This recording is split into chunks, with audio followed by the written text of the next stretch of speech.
Assalamualaikum warahmatullahi wabarakatuh. Selamat pagi, salam sejahtera. Bertemu dengan saya lagi, Muji Santosa. Mari kita membahas pengadaan dan kerugian negara. Silakan. Baik Pak, pembahasan kerugian negara ini agak serius ya Pak ya. Bagaimana mengenai koefisien di pekerjaan konstruksi yang tidak sesuai? Apakah itu juga termasuk kerugian negara Pak? Ya, koefisien sebagai bagian dari ASP, Analisa Kesatuan Pekerjaan. ASP antara lain merujuk pada Permen PUPR nomor 28 tahun 2016. Bagaimana kalau data yang didapat mengenai koefisien ya, atau laporan mengenai pekerjaan ini, apakah ini sebagai indikasi ya bahwa terjadi kesalahan ya? Kalau memang ada koefisien yang tidak cocok, maka ini sebagai indikasi apakah pekerjaan yang telah dikerjakan sudah sesuai belum mutu dan volumenya. Jadi dari indikasi tadi diceklah mutu dan volume.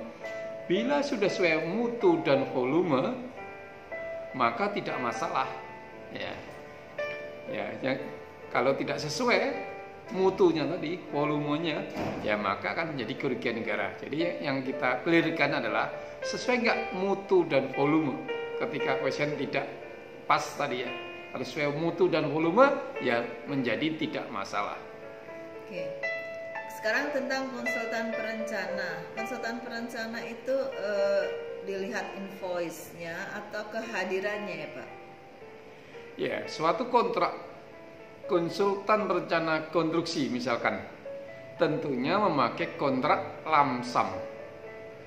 Berikut data audit yang didapat pembayaran terhadap tenaga ahli tidak sesuai dengan nilai kontraknya atau tidak sesuai dengan data kehadirannya. Ya, kontrak konsultan perencana yang memakai jenis kontrak lamsam, dasar pembayarannya adalah capaian, mencapai apa? Sub output atau tercapainya output. Pembayaran bukan dari peran tenaga ahli, bukan dari kehadiran tenaga ahli, atau bukan dari bukti-bukti transaksi invoice. Maka auditnya harusnya berdasar apakah pembayaran sudah sesuai dengan capaian sub output tadi atau tercapainya output. Dalam pasal 27 ayat 3 di Perpres 16 tahun 2018 disebutkan di sana, kontrak lamsam merupakan kontrak dengan pembayaran didasarkan pada tahapan produk keluaran yang dihasilkan sesuai kontrak. Nah, gitu ya. Disebutkan itu tahapan produk keluaran yang maksud apa itu? Sub output tadi, ya. Kemudian dalam peraturan LKP nomor 9 tahun 2018 disebutkan di sana, dalam kontrak lamsam, pembayaran dengan jumlah harga pasti dan tetap senilai dengan harga yang dicantumkan dalam kontrak tanpa memperhatikan rincian biaya, atau invoice. Pembayaran berdasarkan produk keluaran seperti laporan, kajian, gambar desain atau berdasarkan hasil tahapan pekerjaan yang dilaksanakan itu ya. Jadi bukan atas invoice, kan ya. Dasarnya atas tercapainya sub output tadi. Oke. Berikutnya Pak, kalau kita melakukan pengadaan suatu barang tertentu gitu, ternyata untuk barang tersebut di katalog, harga yang ada di dalam katalog ternyata lebih murah daripada yang kita adakan. Apakah yang demikian itu termasuk kerugian negara juga? Harga barang atau jasa yang dibeli ternyata lebih murah yang ada di katalognya LKPP ya. Yang di katalog lebih murah dari yang kita beli. Kita harus melihat kriteria apple to apple. Misalkan membandingkan biaya kirim barang kita beli dan barang ada di katalog. Bagaimana biaya kirimnya? Kesanggupan waktu mengirim, layanan pernah jual dan sebagainya. Mungkin yang di katalog akan sanggup mengirim sampai dalam waktu 1 bulan. Sedang kebutuhan kita dalam waktu 1 minggu.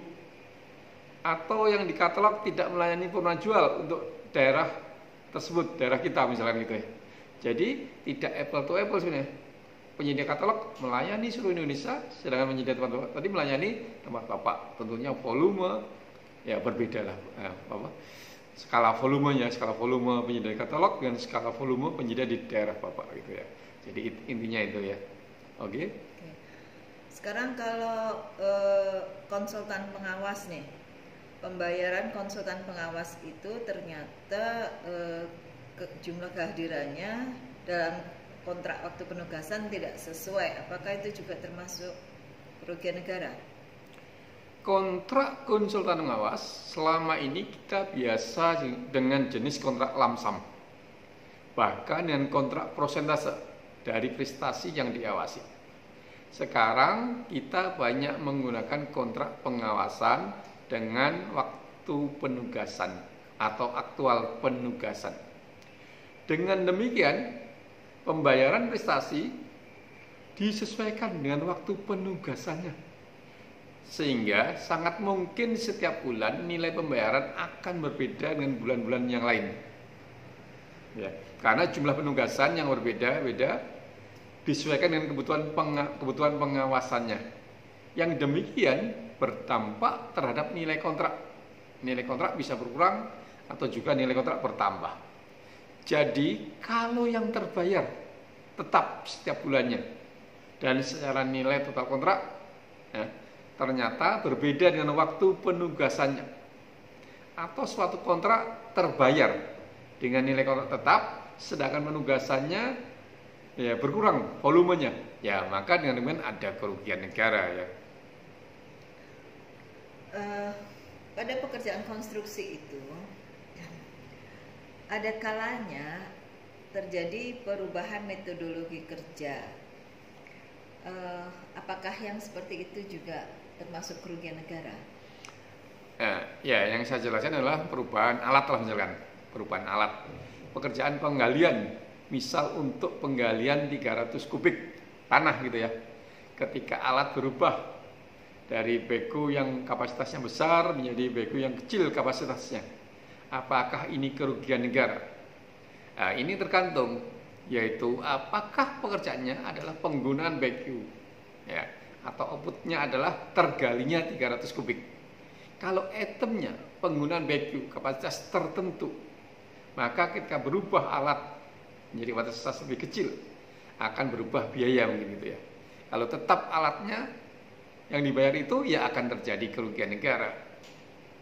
Namun kalau outputnya adalah tergalinya galian 300 kubik ya, alat apapun terserah asal waktu tidak terlambat, karena yang kita minta adalah outputnya bukan penggunaan alat ya gitu ya.